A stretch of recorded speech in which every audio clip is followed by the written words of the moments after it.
پاکستان کی فوج کو کوئی بہت زیادہ فائدہ یا روس کی فوج کو تو بہت زیادہ فائدہ نہیں ہوگا نا.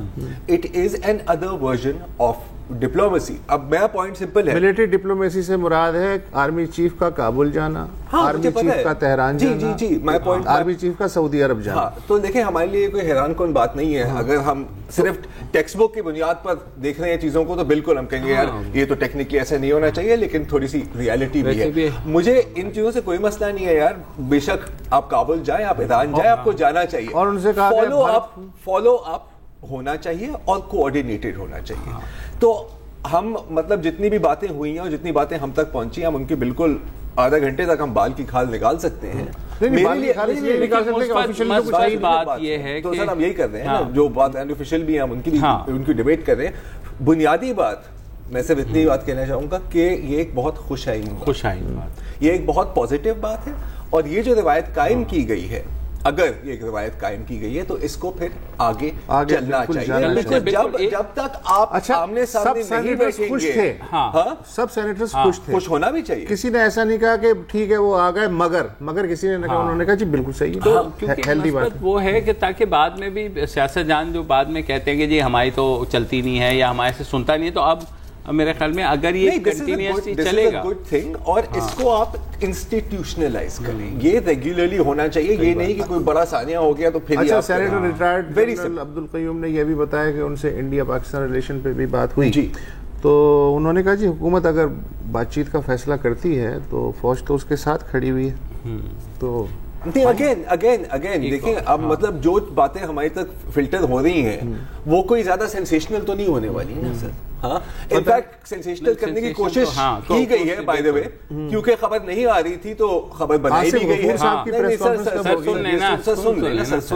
لیں, ایک خبر یہ آئی تھی ایک چینل پر کہ chief of army staff general Bajwa نے کہا کہ یہ جو 1000 روپے بانٹے گئے ہیں فیض آباد دھرنے کے پارٹیسپینٹس کو, اس کا آرڈر وزیر اعظم شاہد خاقان عباسی نے دیا تھا. اس پہ تو ہنگامہ مچ گیا, تو اس پر کافی ہنگامہ, شوز ہو گئے 7 بجے کے اور 8 بجے کے ہو گئے تھے, شوز بھی ہو گئے. اور پھر اس کے بعد کیا ہوا مجھے, اس کے بعد وہ آرمی چیف ملٹری اسپوکسمین جو ہے میجر جنرل آصف غفور, وہ آئے اور اسی چینل پہ انہوں نے بولا, انہوں نے کہا بھائی ایسی کوئی بات نہیں ہوئی تھی, اس میں کوئی پیسوں کا ذکر نہیں ہوا تھا, یہ پیسے ڈی جی رینجرز نے دیے تھے, تو اس کو کنٹروورشل نہ بنائیں کہ لوگوں کے ذہن میں بھی کلیئرٹی ہے.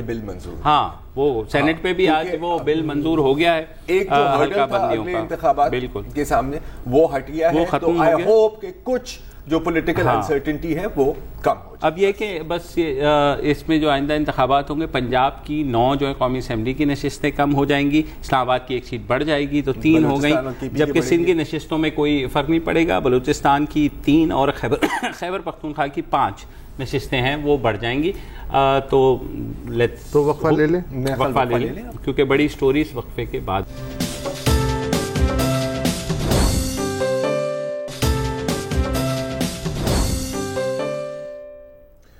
صحافت کا کام صرف خبر دینا نہیں بلکہ تحقیق کرنا بھی ہے, انویسٹیگیٹو رپورٹنگ کرنا بھی ہے. لیکن جو آزادی بڑھتی جا رہی ہے, میڈیا بڑھتا جا رہا ہے, ویسے ویسے انویسٹیگیٹو رپورٹنگ کا جو سپیس ہے انفارچونیٹلی مختلف وجوہات کی بنیاد پہ کم ہوتا جا رہا ہے. لیکن اب بھی کہیں کہیں مثالیں نظر آ جاتی ہیں. مثلا اگر آپ کو یاد ہو, ڈان اخبار میں کوئی 8 ماہ پہلے بحریہ ٹاؤن کراچی کے بارے میں ایک انویسٹیگیٹو رپورٹ شائع ہوئی تھی کہ زمین کیسے ایکوائر کی گئی اور کیا ہوتا ہے کیا نہیں ہوتا ہے. وہ ٹیم تھی نزیحہ سید کی اور فہیم زمان صاحب کی. کل کے ڈان میں بحریہ ٹاؤن سے تھوڑا سا آگے ہے DHA سٹی سپر ہائی وے پہ, اس کے بارے میں ایک بہت ہی تفصیلی سٹوری شائع ہوئی کہ زمین کیسے دی, کس نے دی, کس ریٹ پہ دی, لوکل لوگوں کے ساتھ کیا ہوا کیا نہیں ہوا, وہ ساری ایک لمبی کہانی ہے. تو ہم نے اس سٹوری کے ایک مصنف فہیم زمان صاحب, ان کو بلایا ہے, سابق ایڈمنسٹریٹر کراچی بھی ہیں, کسی تعارف کے محتاج نہیں ہیں.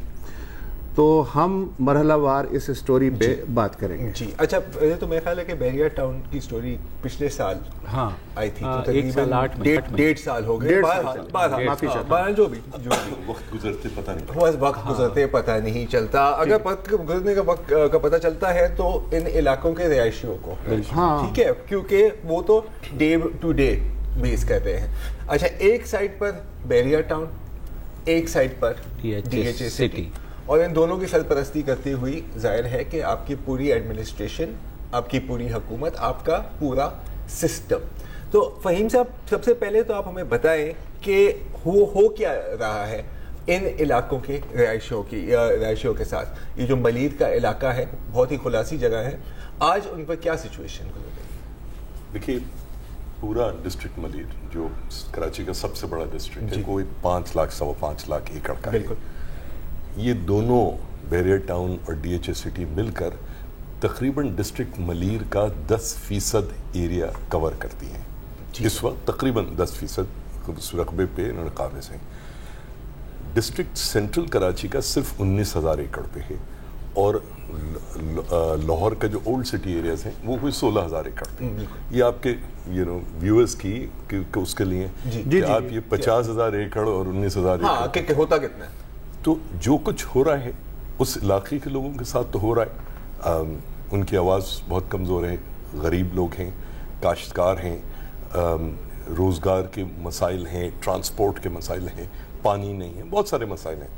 مگر اس کے جو دور رس نتائج ہیں وہ باقی کراچی پہ بھی بہت تیزی سے. اس پر پہلے ہم جو یہاں جو ہو رہا ہے, آپ کی جو رپورٹ ہے, جیسے آپ نے کہا کہ پہلے مرحلے میں 11,640 ایکڑ زمین DHA سٹی کو الاٹ کی گئی 2005 میں 1 لاکھ روپے فی ایکڑ کے حساب سے. دوسرے مرحلے میں 2012 میں تقریباً 8,000 ایکڑ زمین الاٹ کی گئی, کیونکہ DHA کے ایڈمنسٹریٹر نے لکھا تھا کہ یہ جو زمین آلریڈی آپ نے الاٹ کی ہے وہ یہ ناکافی ہے شہداء کی فیملی. بالکل, اس پر بھی آتے ہیں. اچھا, ایک میں اضافہ اس میں کر دوں, یہ جو 2012 کی آپ بات کر رہے ہیں 8,000 ایکڑ, ہاں ویسے تو آپ الاٹ نہیں کر سکتے جی, کیونکہ یہ کوئی خالی زمین تو نہیں پڑی ہوئی, یہاں پر لوگ رہتے ہیں, یہاں پر کاشتکاری جب بھی نہیں کر سکتے. بالکل, اچھا 16,200 آبادی ہے کم از کم, اور یہ یہاں پر رہتے ہیں لیز ہوتی ہے 30 سال کی. فہیم صاحب 30 سال کی دیکھیے, 30 سال کی لیز کے علاوہ ان کے جدی پشتی حقوق ہیں, انڈیجنس رائٹس ہیں, جن کے لیے آپ کا ملک, آپ کی حکومت انٹرنیشنل کنونشنز کے اوپر سگنیٹوری. اچھا, 30 سال لیز کی کہانی بڑی مزیدار ہے. الاٹمنٹ سے پہلے لیز کینسل کی جاتی ہے, تو ذرا میں اس پر بات کرتے ہیں. شرائط ہیں اس کا. جی, اب لیز کینسل کرنا, کیونکہ یہ زرعی زمین ہے, آپ کو دی جاتی ہے کہ آپ یہاں پہ کاشتکاری کریں. لیز کینسل کرنا حکومت کا حق ہے, لیکن یہ حق کیسے استعمال کرتے ہیں؟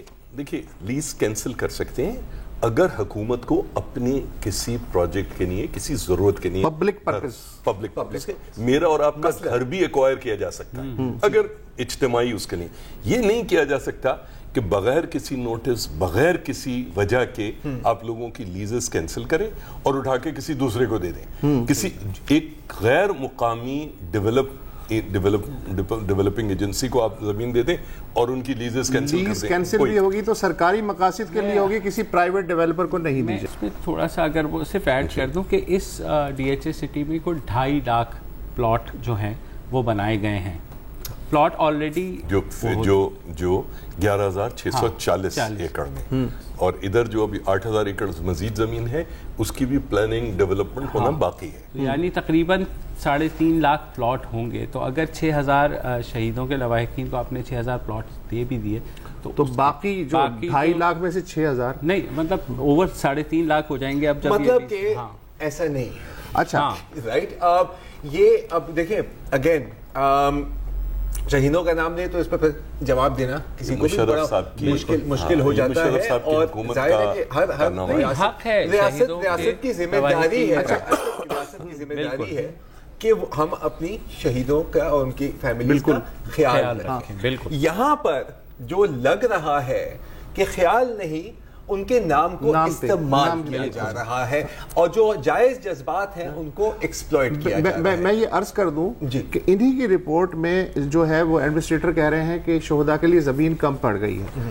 ان کی رپورٹ کے مطابق جو ڈی ایچ اے پرانا ہے کراچی کا, جی ہاں بالکل, اس کا رقبہ ہے 8,852 ایکڑ. اس میں 2 فیزز میں اب بھی 37 برس بعد بھی 3,000 ایکڑ جو ہیں وہ غیر آباد پڑے ہیں. 3,400 ایکڑ. 3,400. ایک وقفہ لے لیتے ہیں. ٹھیک ہے.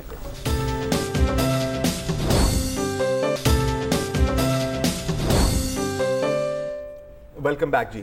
اچھا میں تھوڑا سا ریکیپ کر لیتا ہوں. 2005 میں 11,640 ایکڑ الاٹ ہوتے ہیں D H A city Karachi کو, ₹1,00,000 فی ایکڑ. اس زمین کی قیمت کیا ہے اس پر ہم آئیں گے ابھی تھوڑی دیر میں, لیکن آپ سمجھیں کہ ڈسکاؤنٹ کے ڈسکاؤنٹ پر. ٹھیک ہے. 2012 میں کیونکہ 8,000 مزید ایکڑ چاہیے تو دے کٹھوڑ اور دے بیل میں جو 8,000 ایکڑ ہیں وہاں پر جو لوگ 30 سال کی لیز پر تھے, زرعی لیز پر, ان کو کینسل کیا جاتا ہے تاکہ آخرکار زمین آگے دینی ہے, ان لوگوں کے ساتھ تو نہیں دے سکتے نا جی. اب حکومت کا حق ہے کہ وہ لیز کینسل کرے, لیکن اس کے کچھ ریکوائرمنٹس ہوتے ہیں. کس صورتحال میں حکومت لیز کینسل کر سکتی ہے؟ 2 موٹی باتیں بتائیں. ایک تو گورنمنٹ کو اپنے کسی کام کے لیے زمین کی ضرورت ہے, مثلا پل بنانا ہے, ہائی وے گزارنی ہے, کوئی پبلک ریاست کو کسی لو انکم ہاؤسنگ اس میں آتی ہے نہیں. اچھا ٹھیک ہے. آپ کسی پرپز کے لیے لینڈ وہ ایکوائر کرے گی اور وہ استعمال کر سکتی ہے. آپ کے گھر کی ضرورت ہے, میرے گھر سے پل گزرنا ہے, تو یہ تو ایک مسلمہ ایک اصول ہے. ٹھیک ہے. اور کمپنسیشن دے گی حکومت, کمپنسیشن دے گی. کمپنسیشن تو آگے کی بات ہے. اچھا اب کینسل, اگر آپ کو میری زمین ہے تو آپ کینسل کر سکتے ہیں. آپ نے مجھے زراعت کے لیے دی تھی, میں نے زراعت نہیں کی. وہاں اور لوگ ہیں جو زراعت کرنا چاہتے ہیں. مرغی خانے کے لیے دی تھی, آپ نے مرغی خانے نہیں بنائے. اچھا وہ بھی آپ یہ نہیں کریں گے کہ آپ اٹھا کے کینسل کر دیں گے. آپ مجھے نوٹس دیں گے, آپ مجھے تنبیہ کریں گے, اور اس کے بعد آپ مجھے ایک موقع دیں گے کہ وہ جو مجھ سے غلطی ہوئی ہے میں اس کو ریکٹیفائی کروں, اور وہ موقع کا پیریڈ منیمم 1 منتھ ہوگا. یہ سارا کا سارا کالونائزیشن ایکٹ 1912 کے اندر درج ہے. تو یہ آپ اس طرح سے نہیں کر سکتے. ان مقامی لوگوں کو کوئی نوٹس نہیں دیا گیا, کوئی ان سے کوئی وہ نہیں بات نہیں ہوئی, ان کو بلایا نہیں گیا, ان کو اگر انہوں نے کوئی غلطی کی تھی اس کو ریکٹیفائی کرنے کا موقع نہیں دیا گیا. ان کو اٹھا کے بتایا گیا تمہاری کینسل کر دی, اور یہ زمین جو ہے ڈی ایچ اے کو. اور انہیں کینسل کرنے کے 1 سال بعد پتا چلا کہ ان کی زمین کینسل ہو چکی. اچھا یہ بڑا انٹرسٹنگ ہے. اور دیکھیں وہ کیوں, کیونکہ ڈی ایچ اے نے تو فوری جا کے قبضہ نہیں کرنا تھا نا, وہاں کوئی ڈیولپمنٹ نہیں کرنی تھی. تو وہ اور لوگ وہاں کاشتکاری کر رہے تھے. ان کو پتہ لگا جب وہ اگلے سال کا آبیانہ اور جو رینٹل ہے زمین کا وہ جمع کرانے گئے تو انہوں نے پٹواریوں نے کہا نہیں بھائی ہم تم سے پہلے تمہاری تو زمین کینسل ہو گئی, تمہیں پتہ نہیں ہے تمہاری زمین کینسل ہو گئی. جی یہ تو یہ پہلے سٹیجز ہیں. یہ پاکستانیوں کے ساتھ ہوا ہے, کسی غیر ملکی کے ساتھ. ظاہر ہے. تو مطلب کہ جو لیگل ریکوائرمنٹس حکومت کی اپنی ہیں وہ پوری نہیں ہوئی اس کیس میں. ایک بات اور بتا, یہ جو کالونائزیشن ایکٹ 1912 ہے یہ 4 صوبوں میں, ہندوستان میں, اب وہ انڈیا کا ہو گیا ہے, سندھ, پنجاب, خیبر پختونخوا, بلوچستان میں, کیونکہ یہ انڈیا کے وقت سے چل رہا ہے. یہ ایک ہی قانون ہے پورے ملک میں. اچھا ٹھیک ہے. تو مطلب ایسا نہیں ہے کہ یہ خاص کر کے سندھ کے اندر ہے, نہیں, پورے ملک میں یہی اصول ہے, یہی قاعدہ ہے, یہی قانون ہے. ٹھیک ہے.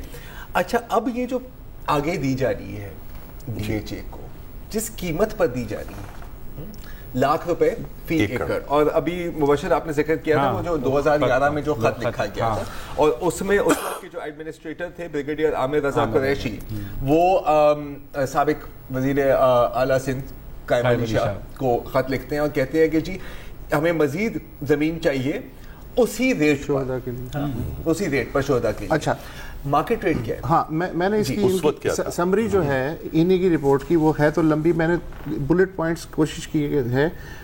Sindh disposable urban land ordinance 2002 کے مطابق حکومت کسی بھی اتھارٹی کو ڈپٹی کمشنر کے طے کردہ مارکیٹ ریٹ کے حساب سے زمین الاٹ کر سکتی ہے. لو ہاؤسنگ سوسائٹیوں کے لیے لو کاسٹ ہاؤسنگ سوسائٹی کے لیے زمین اگر الاٹ کی جائے گی تو مارکیٹ ریٹ کی کم از کم 25% ویلیو پہ دی جائے گی. اچھا, مارکیٹ ریٹ 2011 میں سپر ہائی وے پہ اس جگہ پہ 1 کروڑ روپے تھا 1 ایکڑ کا. جب جنوری 2012 میں حکومت سندھ 8,000 ایکڑ اضافی لینڈ الاٹ کی 1 لاکھ روپے ایکڑ کے حساب سے, تو ڈی ایچ اے سٹی کی طرف سے 80 کروڑ روپے ادا کیے گئے اور اس کے ظاہر لیز کر دی گئی, تقسیم کی گئی. جو ٹوٹل ہے سپر ہائی وے کے اس طرف بھی اور اس طرف بھی جو ڈی ایچ اے سٹی کی زمین 19,640 ایکڑ, اس کا جو ریٹ لگایا حکومت نے وہ تھا کمرشل ریٹ, وہ تھا 25.7 ارب روپے. جی, اوپن مارکیٹ میں اگر آپ جائیں تو اتنی ہی زمین آپ کو کم از کم 196 ارب روپے میں ملتی ہے, مگر ڈی ایچ او کو کتنے میں دی گئی؟ 1 ارب 96 کروڑ روپے میں. اچھا, 25% کی بات ہوگی. یہ کتنا بنتا ہے؟ میں ایک چیز آپ کا ایڈ کرتا ہوں. اگر آپ میرے ساتھ کل صبح سپر ہائی وے چلیں تو 120 گز کا پلاٹ سپر ہائی وے پہ جو اس وقت کالونیز بن رہی ہیں, میں بیریر ٹاؤن ان کی بات نہیں کر رہے, تو بڑے بڑے نام ہیں بھائی, 33 لاکھ روپے کا ہے 120 گز کا پلاٹ. آج کل مجھے اگر کوئی 32 لاکھ میں بھی دلوا دے میں خوشی سے خرید لوں گا. ڈی ایچ اے سٹی کے سیکٹر 13 میں 125 گز کا پلاٹ ہے اس وقت 37 لاکھ روپے کا. تو فہیم صاحب بہت کم میں نہیں دے دیا ہے, جس میں تو تھوڑی سی بہت کمائی ہو سکتی تھی. ہاں, یہ کیسے ہوا؟ کیسے ہوا؟ ایون اگر لو کاسٹ کے ریٹ پہ بھی دیتے تو 25%. وہی میں کہہ رہا ہوں نا, اگر اس کا حساب لگائیں یہ 1% ہے. This is 1% according to my calculation. اچھا, یہ اگین اکتوبر 2017 میں خبر آتی ہے کہ حکومت سندھ, نیوز رپورٹ کہ حکومت سندھ نے ڈسٹرکٹ جامشورو میں 8,500 ایکڑ زمین شہداء کے خاندانوں کے لیے الاٹ کی 15,000 روپے فی ایکڑ کے حساب سے. ٹھیک ہے. اچھا, تو یہ انوملی کیسے آپ یہ لیگلی کور کریں گے کہ 25% بھی جو منیمم ہے وہ بھی نہیں چارج کر پائی؟ دیکھیں 4,840 گز ہوتے ہیں 1 ایکڑ میں. اگر 25 لاکھ روپے میں بھی اگر آپ نکالیں تو 120 گز کے آپ دیکھ لو کتنے پلاٹ نکلتے ہیں اس میں. ٹھیک ہے, اگر 40 پلاٹ بھی نکلتے ہیں اور اگر وہ 30 لاکھ کا بھی اگر بک رہا ہے تو وہ 12 کروڑ روپے ہو گئے. تو 25 لاکھ روپے کوئی دینے کو تیار نہیں. تو غریب غربا کے لیے انکریمنٹل ہاؤسنگ کے لیے ہے, یہ ڈی ایچ اے کے ریزیڈنٹس کی بات نہیں ہو رہی ہے. آپ نے جو اولڈ ڈی ایچ اے کی بھی بات کی, وہاں پر بھی کنٹروورسی چلی تھی, اسلام آباد کے ڈی ایچ اے میں بھی چلی گئی بہت ہی کم ریٹس کے اوپر. تو یہ جو اولڈ ڈی ایچ اے کی کنٹروورسی کیا تھی؟ دیکھیے 1960-61 میں پہلی دفعہ منسٹری آف ڈیفنس نے کے ایم سی کو ایک خط لکھا اور اس میں انہوں نے ڈیمانڈ کیا کہ جی ہمیں شہداء کے لیے اور جو ریٹائریز ہیں بیواؤں بچوں کے لیے شہداء کے, ان کے لیے ہمیں پلاٹ نہیں. کے ایم سی نے منع کر دیا کہ بھائی ہمارے پاس زمین نہیں ہے دینے کو. بعد میں ماشاء اللہ یہ وہ ساری چیزیں تھیں تو اس کے اندر وہ مل گئے. تو پھر فیز 1 پھر فیز 2 فیز 3, تو یہ کوڑیوں کے مول پہ زمین گئی. اچھا چلیے, سرکاری ملازم تھے ایک زمانے تک, جو افسرز ہوتے تھے چونکہ وہ فرنٹ پہ ہیں, گلگت میں ہیں, ادھر ہیں, ان کو آپ نے 500-600 گز کا پلاٹ دے دیا, ٹھیک ہے, بالکل جائز ہے, چلیے. مگر یار اب تو میں بیٹھ کے بعض اوقات حیران ہوتا ہوں کہ کتنے افسر ہیں, کتنے, یہ تو مطلب جو جوان ہے اس کو تو 5 مرلے کا مطلب ہوتا ہے 100 گز, یہ اس سے زیادہ کی زمین نہیں ملتی. آپ نے D H A defence housing authority سنی ہوگی, ہارڈلی کو بھی آپ نے جوانوں کے لیے کسی اس کو سنا ہوگا. Sir practically 95% population D H A کی سیویلین ہے. اس سے بھی شاید زیادہ. وہ تو دیکھیں, میں ایک چیز میں بتاؤں جو شاید آپ لوگوں کے اسکرپٹ سے باہر ہے. دیکھیں اس ساری چیز کے اندر برائی کیا ہے. اس بیریر ٹاؤن اور ڈی ایچ اے ٹائپ کی اسکیمز کا سب سے بڑا نقصان یہ ہے کہ یہ اگلے 25, 30, 40 سال آباد نہیں ہونے جا رہی, مگر وہ تمام پیسہ